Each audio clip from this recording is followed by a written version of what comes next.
From now on, Holy Father, not my will, but your will be done.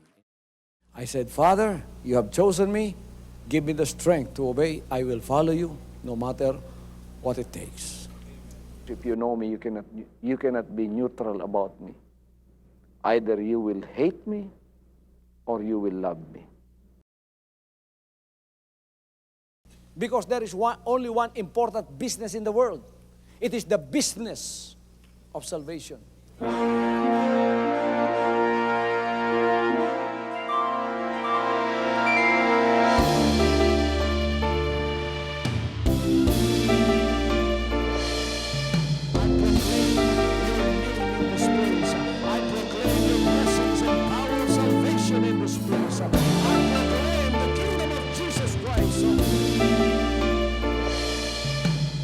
As I am concerned, and as far as the work of God is concerned, we have reached the end. Last September 13, 2003. When you find God, you find His love. Because God is love. Ganon ang pag-ibig ng Panginoon. Walang katapusan na yan ay bumabalik-balik sa atin. If you want to receive, you have to give. Receive it by faith and say, Lord, I will touch up. Because the game plan of God was to save us from sin through the power of love. He has completed. His salvation works in the Spirit. After April 13, the door is open for everyone to come. The salvation works of the Father is now completed in me. Salvation is here.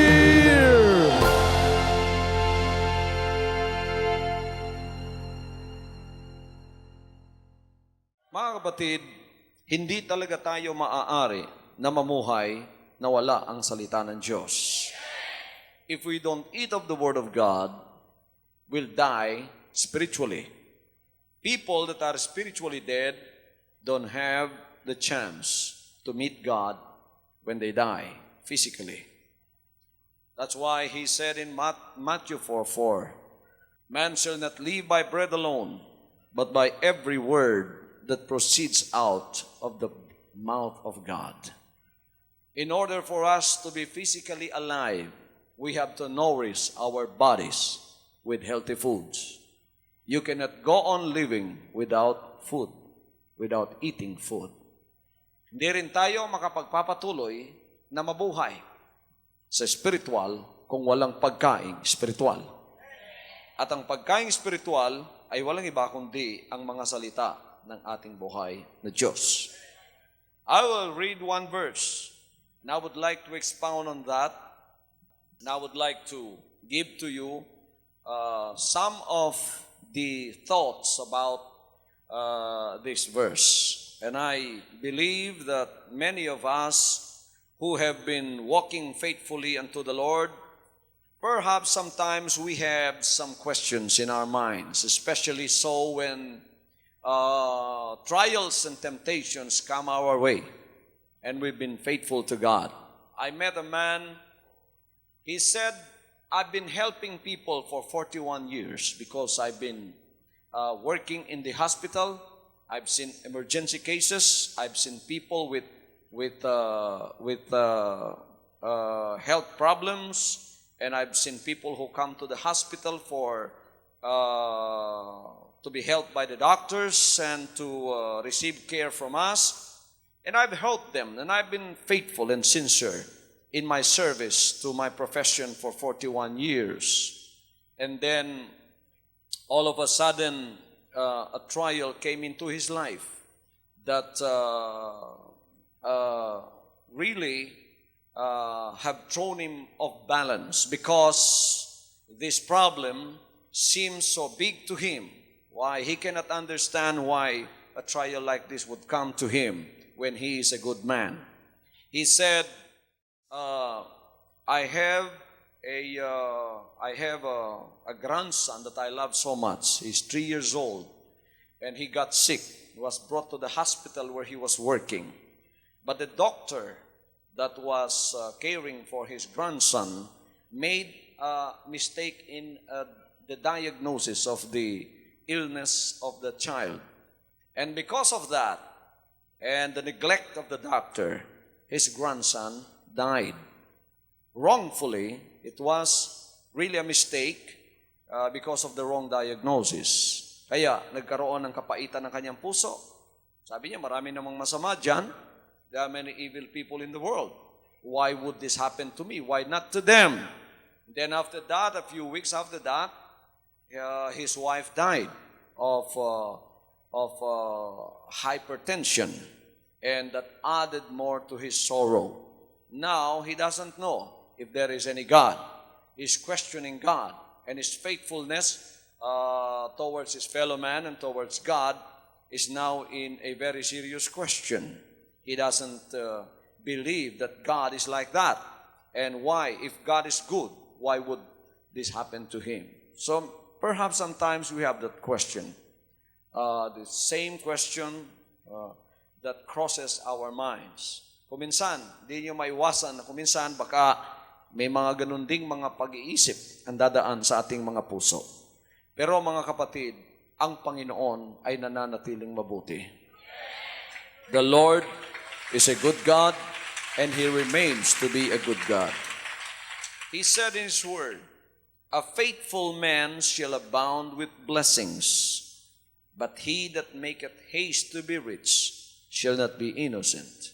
I would like to quote from the first part of this verse. A faithful man shall abound with blessings. Everybody says, a faithful man shall abound with blessings. Ang isang matapat na tao ay mapupuspos ng mga pagpapala.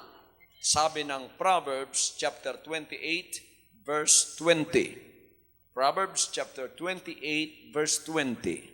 A faithful man shall abound with blessings. Mga kapatid, sa ating mga katapatan sa Kanya, tayo ay may mga karanasan sa Panginoon.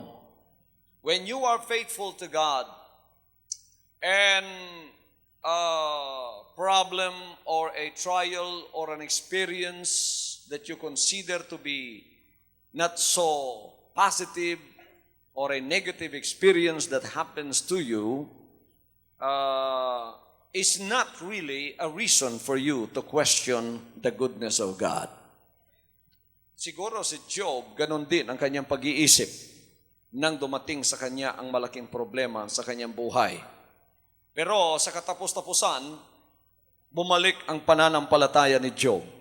Sinabi niya, kahit patayin mo man ako, Panginoon, ako ay mananatiling maglilingkod sa iyo. Hallelujah! Though thou slay me, yet I will still trust thee. Yon ang sinabi ni Job. In spite of what happened to him, in spite of the stroke of life that happened to Job, that almost toppled him down, including his faith in God, yet in the end, Job's faith remains steadfast when he said, though thou slay me, yet I will still trust you. Ganon din sa atin, mga kapatid. Kahit anong karanasan natin sa buhay, kahit tayo matapat, pagka dumating ang kapagsubukan, huwag ninyong lagyan ng question mark ang inyong mga pag-iisip. Sabagat ang Diyos ay nananatiling mabuti sa ating buhay. At tayong matatapat, ang ating mga karanasan, karamihan, ay karanasan ng mga pagpapala na ibubuhos ng Diyos sa atin. Ano mga kapatid, at paano makakaranas ang mga matatapat na Kristiyano ng kanyang mga mayayamang pagpapala? How do faithful Christians experience God's rich blessings in their life? If we want to expound from this, it's a very simple verse, and it's only one verse, but it deals a lot with rich Christian experience, and I can preach a whole sermon about it. Because faithfulness does pay in a Christian life? Talaga bang ang katapatan ay nagbubunga ng maganda sa ating paglilingkod sa Kanya? Ang katapatan ay nananatiling isang virtue o isang katangian ng isang anak ng Diyos na ikalulugod ng Panginoon sa kanyang buhay. Kaya sa panahon ng kanyang kapighatian, darating ang panahon na yon, ngunit ang Panginoon hindi siya hihiwalayan. Titingnan pa rin siya na may dalawang mata ng kaawaan at kaamuan at sasabihin, tutulungan kita sapagkat ikaw ay matapat sa akin. You know, the faithful, when they pray, they are blessed. Hallelujah. The faithful pray and they are blessed. Jesus Christ was the one who said that. He said in Matthew 21:22, "And all things whatsoever ye shall ask in prayer, believing, ye shall receive." Ang lahat ng bagay na hinihingi ninyo sa dalangin, manampalataya kayong tinanggap na ninyo at yan ay inyong tatanggapin. Yan ang experience ng mga matatapat. Pagka matapat ka sa harap ng Diyos, yung hiningi mo, hindi mo pa nakikita, nandoon na. Sinabi niya, di ba? Pagka kayo dumalangin, maniwala kayo na ang hiningi ninyo, kahit hindi pa nyo nakita, maniwala kayong tinanggap na ninyo at yan ay tinanggap na nga ninyo. Believe that you receive them and you shall have them. You know, most Christians fail to pray as much as they should. They forget or simply neglect to pray. Do not neglect to pray. If you are a faithful child of God, blessings abound for you. Prayer plus faith brings miracles. The promise is that believing, you shall receive. Yan ang sikreto. Ano man ang hingin mo sa pananalangin, manampalataya ka at tatanggapin mo. Maniwala ka at tatanggapin mo. Sikreto yan ng pagpapala. Hallelujah! So if you are faithful, you don't neglect to pray. Pagka ikaw ay matapat, palagi kang nananalangin. Bakit maraming dalangin ang hindi nasasagot ng Panginoon? Sapagkat mali ang kanilang dalangin. At mali ang kanilang dinadalanginan. God is a spirit. You don't pray before a stone. You don't pray before a wooden statue. You don't pray before gold and silver. You don't pray before a wall. You know, when you talk to a dead wood, a dead stone, or a dead body, the conversation is one way. The dead one doesn't answer you. It's only to a living God that you can address your prayer. Maaari mong sabihin ang iyong dalangin sa isang buhay na Diyos. And the Bible says that God is a spirit. And when you worship Him, that is including your prayer, when you worship Him and when you pray to Him, you must pray in spirit and in truth. How do you do that? He is a spirit. That means He is everywhere at the same time. You can go into your closet, close the door behind you, kneel in your closet, and then pray to your Father in secret. And Jesus said, your Father in secret will reward you openly. Pagka ikaw ay dumalangin, pagkatapos mong dumalangin, sinabi mo lahat sa kanyang kailangan mo, mga kapatid, ay maririnig ng Diyos yun. Huwag ka manalangin sa patay. Patay na kahoy, patay na bato, patay na pader. Huwag kayong manalangin doon. Manalangin kayo sa Diyos na buhay. Hallelujah. You address your prayer to Him. Tingnan ninyo mga kapatid, pagka kayo nagpapadala ng sulat, sinong pinadadalhan ninyo ng sulat? Yung bang patay ninyong kamag-anak o yung buhay? Marami kayong kamag-anak, may address din dyan. Baka ang iba sa inyo, may address ang mga kamag-anak nyo dyan sa may Davao Memorial, sa may Matina. May pangalan din. You cannot send your letter to your dead relatives, although they are still here with us, they are living in the cemetery, they are deposited there. You cannot address it to them because it will come back to you. Ganon din sa panalangin. You address your letter to your living relatives. Padala mo sa kanila. Siguradong tatanggapin nila. Tapos anong gagawin nila? Sasagutin ka. Jesus, in his time, when he was here on earth, in his physical ministry, taught about that. Sinabi niya, ang Diyos ay buhay. Tama na yung sabihin niya, Diyos ay buhay. Sapagkat ang ibig sabihin nun, lahat ng gagawin nyo ay kailangan buhay din. Tingnan nyo mga kapatid, hindi niya sinabi ng Diyos ay patay, sinabi niya, ang Diyos ay Diyos ng mga buhay. Kaya, kailangan sa Kanya natin ibigay ang ating mga dalangin. Number 1 yun, huwag sa mga patay ninyo ibigay ang dalangin. Walang kasagutan yan. Sinabi ng Panginoon sa isang kasulatan niya sa Jeremiah 33:3, call unto me, and I will answer thee, and show thee great and mighty things which thou knowest not. How can a dead God answer you? Paano ang patay na bato sasagot sa iyo? Sinabi niya, tumawag ka, sasagutin kita. Paano ka makakasagot kung ikaw ay patay? Kaya doon natin sa Kanya ibigay. Number 1 yan. Pangalawa, kailangan ang ating mga dalangin ay sabihin natin ng ayon sa ating sariling mga pamamaraan. Because prayer is talking to somebody. Prayer is addressing your words to somebody. And much of the prayer that has been said is all requests, no? Paghihingi. Kasi meron kang problema ngayon, meron kang dapat sabihin sa Diyos. Okay ngayon, panalangin, meron ding praising yun, meron ding worship yun, meron ding papupuri, purihin ka Panginoon, ganon. Pero karamihan ng mga dalangin na ginagawa natin ay paghihingi sa Kanya dahil makapangyarihan siya. At siya ang makapangyarihan Diyos na makakatulong sa atin. Di ba ganon mga kapatid?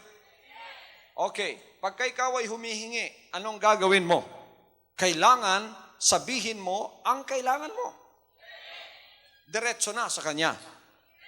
Don't ever memorize your prayer. And then repeat them again and again. Hindi makulit ang Diyos at hindi ganun ka-mechanical ang Diyos. Sinabi niya, before you even go to Him and say your requests, the Lord already knows what you need. Bago mo pa man sabihin sa Diyos ang kailangan mo, alam na niya ang kailangan mo.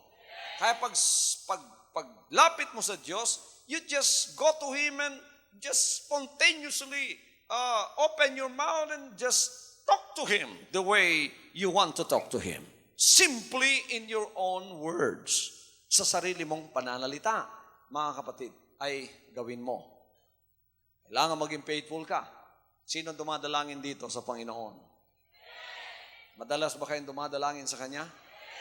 Marami nagre-reklamong mga Kristiyano, sinasabi nila, Pastor, ako po ay walang katagumpayan, palagi po na itong nangyayari problema sa buhay ko, wala namang kasagutan. Paano may kasagutan? Hindi ka naman sumusulat sa Diyos. Hindi ka man humihingi sa Kanya. Gusto ba ninyong sagutin kayo? Lahat ng kailangan nyo, sabihin nyo sa Kanya. Gusto niyo bagong damit? Sabihin niyo sa Diyos. Lord, I need a new set of clothes. Lord, I need a new shoes. Lord, I need a new house. He's your Father. Ama mo siya. At sinabi niya, ang matapat ay mapupuno ng pagpapala. Hallelujah! So katapatan lang. Katapatan lang. Ang matapat, ang ibig sabihin ng katapatan, hindi nagmimintis palagi. Kung ikaw dadalangin ngayong araw na ito, tapos nalimutan mo na naman ang Panginoon, sa next week ka na naman dadalangin, tapos Kung minsan ang interval magdadalawang linggo na hindi ka dumadalangin sa Kanya, how do you expect God to give you even though He knows what you need? Because the Lord loves His children. But He wants you to communicate with Him. He wants you to tell Him. Kasi may spoil ka kung hindi mo naman hinihingi, bigay ng bigay ang Diyos sa'yo. Parang ini-encourage ka ng Panginoon, kahit pasipain ko ang Panginoon, bibigyan din ako niyan. So, when He gives to you without you communicating and being faithful to Him, as if the Lord is encouraging you to do that, to be rebellious to Him, anyway, the Lord will give you what you need. Oh, I don't pray to God, but He gives me what I need. I am a spoiled brat of the Lord. I am His child. Pero ako spoiled na anak ng Diyos. Kahit hindi ako dumadalain, tingnan nyo, binubuo sa akin. Mag-aabuso ang anak ng Diyos pagka ganon. Kaya gusto ng Diyos maging matapat kang humingi sa Kanya. O lahat ng kailangan mo, hingin mo. Pagka ikaw may exam, estudyante ka, gusto mong maging top notcher, manalangin ka. At mag-study. Sabi ng isa, Pastor, ako naman yung nag-study. Study ng study. Hindi naman dumalangin. Kaya nung exam na, nalimutan na niya lahat. Amen? Hindi binigyan ng maliwanag na kaisipan ng Diyos. Pero tingnan niyo as anak ng Diyos. Nag-study rin siya fully. Pagkatapos panahon ng exam, bago dumating, dumalangin naman siya. At pinaalala lahat sa kanya ang dapat niyang maalalahanan na kanyang pinag-aralan. Gusto ninyo ng bagong bahay? Sino gusto ng bagong bahay? Hingin ninyo sa Kanya. Tayo kagad-agad ang naiisip natin tao para malapitan, para makapagpapala sa atin. Mali po yun. Ang dapat nating lapitan ang makapangyarihan Diyos. At doon humingi ng tulong at sabihin, Panginoon, tulungan mo po ako. Etong gusto ko, dalhin mo sa dalangin. You ask in prayer, and I will tell you that God is not a dead God. He will hear you. And He will fulfill His word. And He said, a faithful man shall abound with blessings. So gumawa ka ng paraan sa bahay mo. Make a system in your life on how to pray to God. And then follow that faithfully. If you want to pray in the morning, at noon, and at night, 3 times a day, don't miss that. Be faithful in your prayers to Him. Huwag mong imimiss yun. Gusto ng Diyos, faithful ka. Is God a faithful God? If He is not a faithful God, we are not here today. If He is not a faithful God, we don't have the sun to shine to us today. Oh, why is the world dark today? Oh, maybe God slept over time and He forgot to let the light shine. Hindi ganun ang Diyos. Ang Diyos ay faithful. Walang mintes ang araw, pinasisikat sa atin araw-araw upang tayo magkaroon ng liwanag. Hallelujah! Hallelujah. We must pray more frequently. We are admonished in 1 Thessalonians 5:17 to pray without ceasing. Everybody says, pray without ceasing. Huwag kayong huminto sa inyong mga dalangin sapagkat ang kailangan natin araw-araw ay magpatuloy din tayo ng pagdalangin at paghingi sa Kanya. Before you ask anybody else, first of all, if you are a child of God, you ask God first. You go to Him first. Tell Him first about all of your needs. And then the Lord will be the one to create the atmosphere and environment for you in order for your prayers to get their own solution or to be answered. Siya nang gagawa ng paraan, siya nang hihipo ng tao at His own time, siya ang gagawa ng paraan, tapos matatagpuan mo lang ang pagpapala, ang gaang-gaang sa buhay mo. Hallelujah! Kaya, pagka ang matapat ay nananalangin, siya ay pinagpapala. Kaya, ang matapat ay pagpapalain. The faithful focus on the promises and are blessed. Bago mo tanggapin yung mga pangako ng iba, mag-focus ka muna sa pangako ng ating Amang nasa langit. Why do you have to focus on the promises before you get blessed? Because the one who promised is a good God. And the one who promised you is not a liar. He is a God that stands by His word. sapagkat katotohanan siya. Hindi siya maaaring magsinungaling.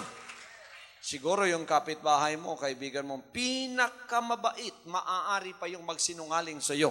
Pero ang Diyos ay hindi maaaring magsinungaling sa atin. Sinabi dito sa Romans 15:4. Romans 15:4. For whatsoever things were written aforetime were written for our learning. Ano man ang naisulat noon, ito ay sinulat para sa ating ikatututo. Some Christians are unable to appropriate God's promises because they feel excluded. But God's promises are for every individual who trusts in Him. Ang lahat ng pangako ng Diyos ay para sa mga matapat niyang mga anak na matapat na sumusunod sa Kanya. So i-focus mo yun. Kung anong kailangan mo ngayon, healing. Anong sabi niya? I am the Lord that healeth thee.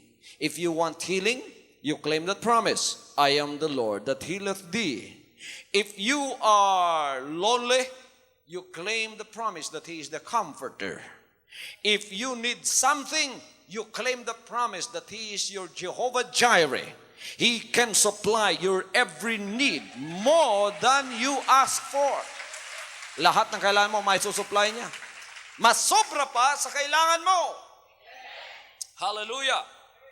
God's word assures us that promises were written for our learning, that we through patience and comfort of the Scriptures might have hope. Sabi niya sa Romans 15:4. Lahat ng mga pangako niya ay isinulat para sa ating ikatututo na sa pamamagitan ng ating kapagpakumbabaan ay magkaroon tayo ng kasayahan at kagalakan sa mga kasulatan na magbibigay sa atin ng pag-asa. Kaya doon tayo hahawak. At pagkatapos panghawakan natin yon, ano man ang sinasabi noon ay magiging katotohanan sa atin. Pagka tinanggap mo yung salita ng Diyos, huwag mong bibitiwan yon. Ano man ang sirkumstansya ng buhay mo, huwag bitiwan yon. When the Word of God comes to you, and you hold on to it, and be faithful in claiming it, the Word of God becomes the Word of faith. When it becomes the Word of faith, then it becomes the creative Word. That is the Word that creates. When you pronounce something, then it creates. Because that is what the Word is. That is the quality of the Word of God. Kalidad ng salita ng Diyos yan. When it remains the written word, it does nothing to you. This is what we call the logos. Walang magagawa sa iyo ang logos or the written word. But when this becomes the living word, you receive it. Let it reside in your heart. And let it germinate in your heart. Pagkatapos magiging makapangyarihan yan dahil hahawakan mo eh. Hahawakan mo yan, magiging makapangyarihan yan, tapos gagawa na sa buhay mo. Ano man sasabihin mo, magkakaroon ng kalakasan. Tingnan niyo sa palengke, di ba maraming pagkain? Sino nang pumunta ng palengke at nakakita ng maraming pagkain doon? Pagka kayo namamalengke, maraming isda doon, di ba? Isda, sibuyas, kamatis, gulay, lahat-lahat. Namamalengke kayo, yun ang binibili nyo. Di ba ganun ang binibili natin? Pero kung mananatiling isda yun, gulay lang, nandoon na sa lamesa mo, mananatili lang ganun, may gagawin bang kabutihan sa iyo yun? Wala, di ba? Pero pagkain din yun. But that is raw. Hindi pa luto. Ito rin ang Word of God. Yan. Yan ang isda, kamatis, sibuyas. Yun nakasulat na yan. Isda, kamatis, sibuyas yan. Ingredients lahat nandito yan. Pero kailan magiging pagpapala sa iyo yan? Pagka binalatan mo, hinati-hati mo, tapos pinaghalo-halo mo, lagyan ng tubig, lagyan ng apoy, tapos mga kapatid, niluto, tapos tinikman, sasabihin, sarap ng sinigang. Hallelujah! Ganon ang ginagawa ko dito. Itong ingredients lahat ng salita ng Diyos, I am mixing it up all together. The Logos, I get it. This is the raw material, which is the Word of God that is written in this book. And then I take one part here and one part from here, and I mix all these ingredients together, and I cook it through the power of the Holy Spirit, and then let you eat it. That is when it becomes powerful in your life. Doon na magiging makapangyarihan yan. Pagka nakakain mo na, ang pagkain magiging makapangyarihan at may gagawin lamang na pagpapala sa buhay mo. Pagka yan ay nakain mo na at pumasok na sa katawan mo, pagkatapos yun ay naging ingredients noong katawan mo, pumunta sa dugo mo, nagbigay ng kalakasan sa iyo, that is when you can do powerful things through your body. It's the same thing with the Word of God. It's the same thing with the Word of God. Pagka yan ay pinaghalo-halo na natin, pagkatapos na buo na mga kapatid, at kinakain natin, ang salitang yan pinanghawakan mo, dumikit sa spiritual na katawan mo, naging parte ng katawan mo, pag lumabas sa iyo yan, makapangyarihan na yan. That becomes the word of faith. The word of faith means it can create. The word of faith means it becomes the real word of God, the living word of God that comes out from you. And whatever you pronounce that the word will do, it will do. The word will do it. Gagawin lahat ng salita ng Diyos. Ang salita ng Diyos, yan ang creator. Do you know that the word of God is the creator of everything? And when you partake of that word, when you take of that promise and let it live in you, not as a written word anymore, but as the living word, because you claim it as yours and you believe it, gagawa ng makapangyarihang bagay sa buhay mo yan. Ano man ang iuutos mo sa salitang mamumutawi sa iyo, gagawin niya. Kung ang sanlibutan nagawa niya, ito pa kang mga bagay na naririto. Hallelujah. Nakikinig ba kayo mga kapatid? Ang mga salita ng Diyos ay makapangyarihan. Yung isda, pagka hindi naluluto yun, kakainin mo, magkakasakit ka pa. Pati yung ampalaya, o kaya yung ano pa man gulay dyan, kainin mo ng hindi luto yan, magkakasakit ka pa, pero pagkain din yun. Kaya pagbabasa lang ng Word of God, o kaya yun lang sa sarili mo, kumuha ka from the Logos, it will never do you good. But when this becomes the revealed word, when it becomes the living word, naunawaan mo, natanggap mo, diyan magiging makapangyarihan ang buhay mo. Hallelujah! Hallelujah! Knowing, that is when you become knowledgeable. That is when you know the Word of God na nakapagpala sa iyo. Ito maraming sulat na tinatanggap natin. Ang Word of God nagiging pagkain sa kanila. Kaya sinabi nila, Pastor, ang sarap pong makinig sa inyong pangangaral. Anong ibig na sabihin? Masarap kumain sa restaurant mo, Pastor. Maraming restaurant ngayon. Pinipili-pili natin. Amen? Nagluluto lahat ng pagkain yan. Papasok tayo doon at pagkatapos kakain. Pero maraming restaurant, hindi ka pagpapalain dahil hindi masarap ang luto.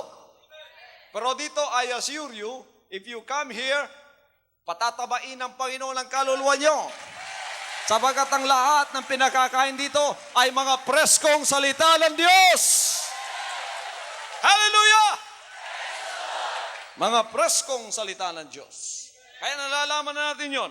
Knowing and claiming the promises of God unlock the door to blessings and miracles galore. Lahat-lahat ng kailangan mo, nandidiyan na.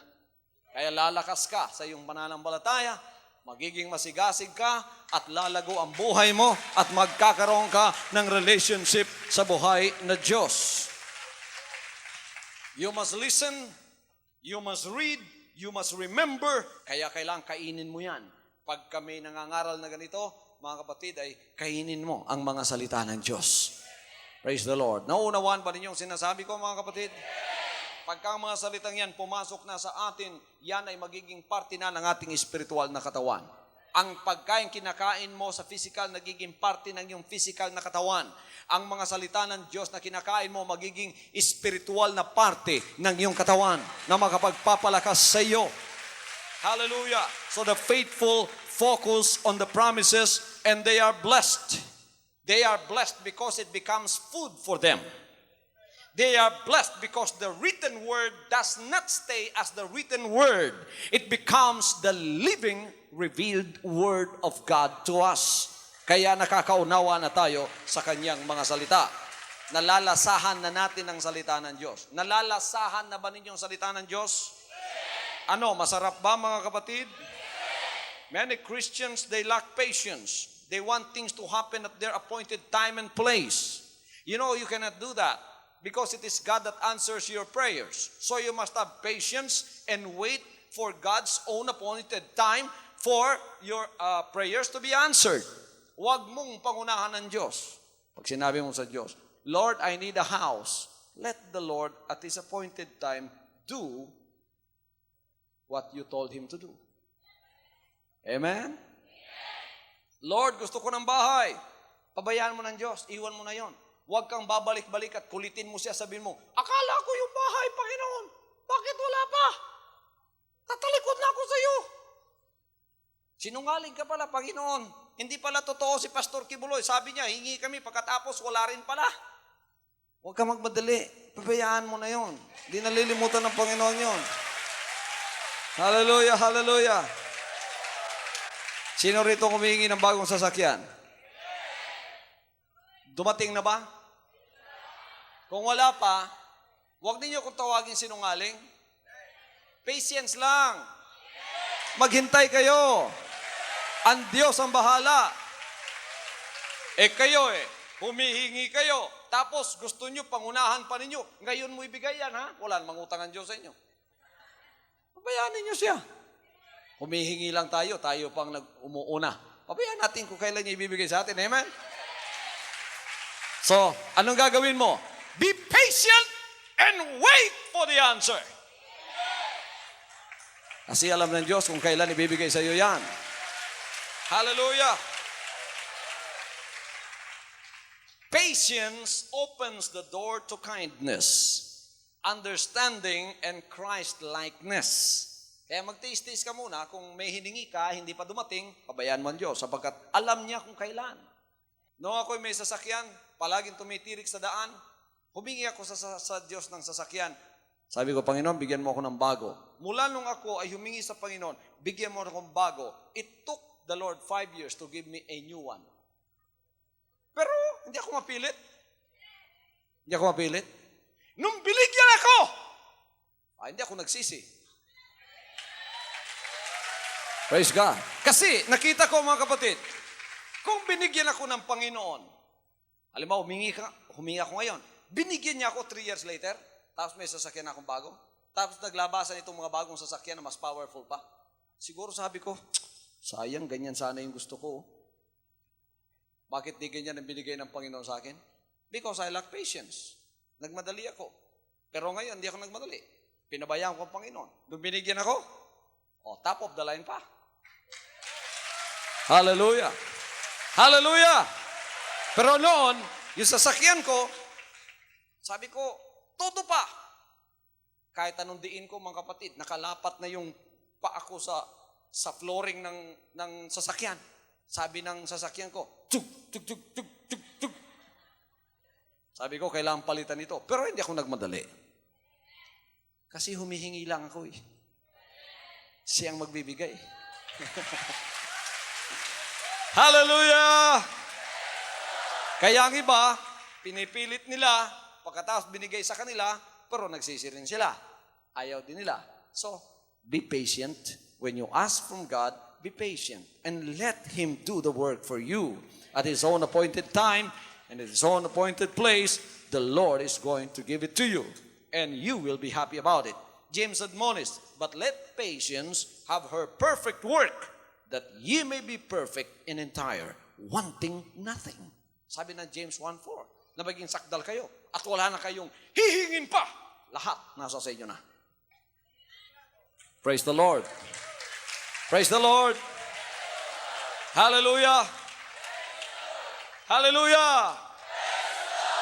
Everybody say, praise the Lord. Anong hinihingi niyo sa Panginoon ngayon? Kahit ano, hingin nyo. Sabi niya, if you ask anything, ang lahat ay magsabing anything, in my name, I will do it. But let him do it in his own appointed time and in his own appointed place. Bayaan niyo siya, maghintay na lang kayo. Alam ng Panginoon kung kailan ibibigay sa inyo yan. Hallelujah. The faithful persevere and are blessed. Ang mga matatapat ay nagpapatuloy at sila ay pinagpapala. After you have suffered a while, the Lord will make you perfect.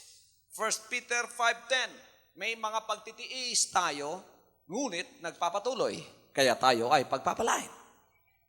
Dito sa cathedral na ito, sinabi ko sa inyo, may pagtitiis tayo. Sinong number 1 nagtitiis dito? Ay yung pastor. Lord, I want air conditioning in this church, Lord. You gave us a cathedral, then give us an air conditioning. Hinintay ko sa Panginoon, hinintay ko. Inuna muna niya yung Bible College, inuna muna niya maraming bagay, inuna muna niya ang telecast, inuna muna niya lahat. Siguro sabi ng Panginoon, pwede naman kayo makapagtiis dyan, kumuha muna kayo ng pamaypay. So siguro nakita ng Panginoon ngayon, tamang-tama na yung pagtitiis, pagpapawis natin, at nagpatuloy tayo. Hindi tayo sumurrender, hindi natin sinabi, hindi ako magsasamba dyan. Ang layo pa, ang init pa. Pero totoo yan. Pero nagpatuloy tayo. Nilalampasan natin ang lahat ng mga, nilalampasan natin ang lahat ng mga bahay-sambahan sa downtown na malapit sa inyo, aircon pa, at hindi pa mainit. Nilalampasan nyo and you faithfully come over here on Sunday and you pass by all of those churches that are comfortable to you and you come. This is a long ways from downtown and it is a very hot church. It's like being in the oven. I thank God today it's a little bit cooler because it rained last night. But during hot days, summertime here, it's like being in the oven. Tapos, impake pa tayo, parang sardinas pa. Isang galaw mo lang, papawisan ka pa. Kung minsan ang ibang nagsasamba, nalilimutan pa nilang maligo. Di magtatagal, i-aircon pa niya ito, at bibigyan pa tayo ng bonus na bagong cathedral, aircon pa rin. Praise the Lord! At ang ating kabataan dito, on Sunday, nagtitiis sila ngayon, kung minsan nasa mga cottages, o yung mga cottages nasa likod, tapos damuhan doon sa likod. Pagka naghanap ang mga teachers, ang ibang bata, nandun na sa mga damuhan, nagha-hide and seek. Tapos nagtitiis sila sa may gym dyan, mga kapatid, open. Nagtiis din ang mga kabataan, di ba? Pero tingnan ninyo, the faithful persevere in sufferings and pain, and they are blessed. Hallelujah! Pagka dumating ang panahon, ang kabataan natin, di na natin aalalahanin, kahit ilang libo pa sila, dadalhin sila dito, aircon pang simbahan nila. Tayo namang mga adults, nandun tayo sa Grand Cathedral, aircon din simbahan natin. Hallelujah! Hallelujah! At pagpapalain tayo ng Panginoon. Some Christians give up too quickly. When they become discouraged, they throw up their hands in despair. We should practice perseverance to keep on when the going gets tough. The tough gets going. Amen. Huwag tayo susurrender sa kahirapan. Huwag tayo susurrender maghahansap. Mahirap. Mainit. Do not throw up your hands and surrender when the going gets tough. You must get going. You persevere, and then the Lord will bless you. Because faithfulness is graded through perseverance. Ang grado mo sa faithfulness nangyayari sa pamamagitan ng pagtitiis. Pagka ikaw ay nagtitiis, sinusukat ng Diyos ang grado mo, mga kapatid, sa pagiging matapat. Ang anak ko, graduate na yan sa katapatan, sa pagtitiis. Kaya siya ay karapat-dapat na aking pagpalain. Tingnan nyo, nung kagraduate na ako sa aking sasakyan na tumitirik. Pastor, mayroon po may sakit sa ospital, pumunta ka. Sinakyan ko na yung sasakyan ko. Pagka pupunta kayo doon sa may bakery, Merong puting kotse doon na nakatanbay. Yun ang sasakyan ko noon. Matagal kong kasama yon. Tapos sasakyan ko na yung sasakyan ko. Ang sasakyan yan, ang maganda niyan, pagka in-start mo, kahit ating gabi, i-start yan. Amen. Pagkatapos mga kapatid, pagka tumatakbo ka na, eto lang ang sakit niya. Pagka mga 2 kilometro, 3 lang natakbo, titirik na yan.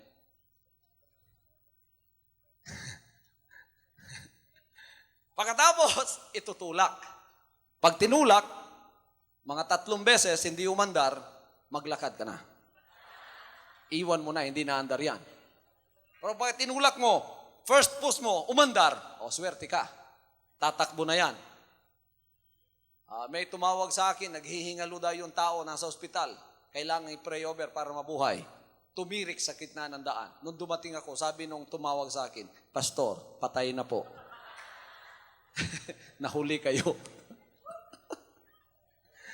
So sabi ko sa Panginoon, bigyan mo ako ng bagong sasakyan para mabutan ko yung mga tao, hindi pa mamamatay, may dadalangin ko. And I waited, and I persevered sa kahirapan na gano'n. At tingnan nyo ngayon kung anong ginagawa ng Diyos na pagpapala sa atin. I'm just making an example of myself. I don't have any reference of any other people that I know. All I know is about the experience that I have. So, please excuse me for that. Pero eto siguro nasasabi ko sa inyo dahil ang iba sa inyo siguro nagtitiis ngayon sa inyong paglilingkod. Magtiis kayo. Keep on. Do not throw in the towel. Do not raise up your hands in despair and surrender. You just continue on. You just persevere. And the Lord has blessings in store for you. Hallelujah. Pretty soon, hindi na tayo, kakalimutan na natin ang mga panahon na namamaypay tayo dito. Baka magdi-jacket na tayo dito, lamig-lamig na. Masarap na makinig sa salita ng Diyos. Wala nang disturbo sa labas. Hallelujah. Perseverance opens the door to dependability and strength. The Bible says He will establish you, He will strengthen you, and He will settle you. 1 Peter 5:10. Gusto ng Diyos malalakas ang mga anak niya. Paano tayong lalakas kung hindi tayo graduate sa kahirapan? Paano tayong lalakas kung hindi tayo graduate sa kahirapan? Kung hindi tayo graduate sa mga pawis? Paano natin ma-appreciate ang air conditioning? Paano natin ma-appreciate ang blessings kung hindi tayo galing sa kahirapan? Kaya tayo pinadadaan ng Diyos kahit na anak niya tayo doon. So, we can be established, we can be settled, we can be strengthened. Na pagtanggap ng pagpapala, hindi tayo ma-spoil. Tayo ay maging karapat-dapat sa mga pagpapala na ating tatanggapin. Hallelujah! Yan ay kalooban ng Diyos. So perseverance is one of the traits of a Christian that is successful in following the Lord. The faithful persevere and they are blessed. The faithful praise God and are blessed. Isa rin ito sa katangian natin. Malakas tayong pumuri. Amen? Lahat ay magsabing, great is the Lord, and greatly to be praised. And His greatness is unsearchable. Psalms chapter 145 verse 3. Most Christians fail when it comes to praising God. They are too busy coping with the stresses of life. Sila ay pagod palagi sa buhay at busy sila upang pumuri sa Panginoon. Ang mga anak ng Diyos matatapat sa pagpupuri sa Panginoon. Ano man ang panahon, ano mang oras, nagpupuri tayo. Praise enables us to handle the stresses that seem to bombard us. To praise, we must look at the positives. God is pleased when we praise Him. Panatilihin natin ang ating katapatan sa pagpupuri sa Kanya. Anong nangyayari sa buhay mo ngayon? May problema ka ba? Huwag mo munang tingnan yan. Tingnan mo kung anong magandang ginawa ng Diyos sa buhay mo sa linggong ito. Anong magandang ginawa ng Diyos sa buhay mo? Tingnan mo muna. Pagkatapos purihin mo siya at sabihin, praise the Lord sa lahat ng ginawa mo sa buhay ko. Then pagkatapos, tingnan mo yung mga negative. Look at the negative side of your life. The things that are happening and you don't like them. You name them one by one. And instead of fretting, instead of complaining, why don't you kneel down? And then lift them up unto the Lord and say, Lord, these are the things that I don't want happening in my life. I lift them up to you. Help me cope with this. I don't want to be stressed over and far beyond my capacity because you are the ones that is helping me and I want you to help me with these problems in my life. Tapos ang Panginoon bababa at pagpapalain niya ang lahat ng pangangailangan mo. Pero unang-una, bago ka mag-complain, ay bilangin mo muna yung mga pagpapala mo. Count your blessings, name them one by one. Anong ginawa ng Diyos sa iyo? I thank God for a healthy body. I thank God for everything that God has given to me as blessings. Merong isang istorya na merong isang tao, reklamo ng reklamo dahil wala siyang bagong sapatos. Nung siya naglalakad sa kanto, mga kapatid, nakakita siya ng taong walang paa. Ngunit ang saya-saya. Nang umuwi siya, sinabi niya, salamat Panginoon, kahit wala akong sapatos, may dalawa pa akong paa. Hallelujah! Hallelujah! Pasalamatan mo ang Panginoon sa dalawang paa mo, sa dalawang kamay mo, sa dalawang mata mo, sa dalawang tenga mo. Amen!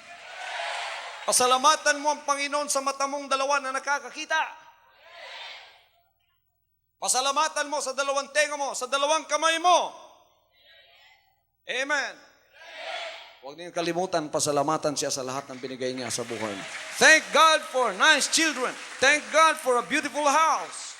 Thank God for whatever He gives to you as blessings. Kahit pinakamaliit, pasalamatan mo siya. Thank Him for food on your table every day. Thank Him for being able to send your children to school. Thank God for the protection that He provides for your family every day. Thank Him for everything that He has supplied in your life. Hallelujah! Yun ang positibo. Pasalamatan mo siya. Thank God for having an anointed pastor. Thank Him for having a very handsome pastor. Hallelujah! Pagka hindi niyo pinasalamatan na may pogi kayong pastor, baka bigyan kayo ng pangit. Maghanap kayo ng bago dyan. Pasalamatan ninyo, may pastor kayong may paninindigan. Kasi kung di nyo pasasalamatan yan, baka baklang ibigay sa inyo. So when we praise Him, the Lord is pleased. Praise enables us to handle the stress that bombards us every day. And we are able to look at life in the positive way. God is pleased when we praise Him. Pasalamatan natin siya, purihin natin siya, walang humpay ang ating pagpupurit, pagpapasalamat sa Kanya. The faithful do this and they are blessed. The Bible says, ang matapat ay pagpapalain. Katapatan ang sekreto ng pagpapala. Pagpalain kayo ng Panginoon, hallelujah. Kayong nasa harap ng inyong TV, pagpalain kayo ng Panginoon, amang banal, ipasok po ninyo ang espiritu ng katapatan sa aming mga puso. Huwag po ninyong hayaang ang mga trials at ang mga temptasyon ng buhay ang siyang makapagpasurrender sa amin, kundi ito ang maging daan upang kami ay lalong tumungtong sa matataas na karanasan kasama ninyo, O Diyos, sapagat sinabi ninyo sa inyong mga salita na ang banal at ang matapat ay pagpapalain. So sa lahat ng kanyang ginagawang katapatan ngayon, pagpalain ka ng Diyos, anak ng Diyos. Yung karamdaman mo, pinagaling na yan. Yung lahat ng mga problema mo na ibinigay mo sa Kanya, huwag mo nang alalahanin yan. Sapagkat nasa kamay na ng Diyos yan. Hintayin mo na lang kung kailan ang kasagutan at yan ay darating sa buhay mo. Pagpalain ka ng ating buhay na Diyos. Palakpakan natin siya, mga kapatid. From now on, Holy Father, not my will, but your will be done. I said, Father, you have chosen me. Give me the strength to obey. I will follow you no matter what it takes. If you know me, you cannot be neutral about me. Either you will hate me or you will love me. Because there is only one important business in the world. It is the business of salvation.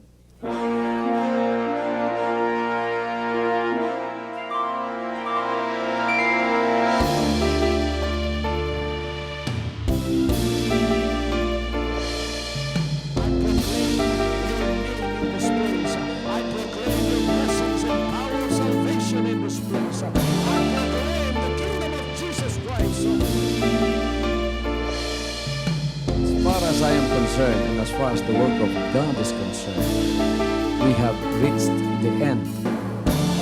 Last September 13, 2003. When you find God, you find His love.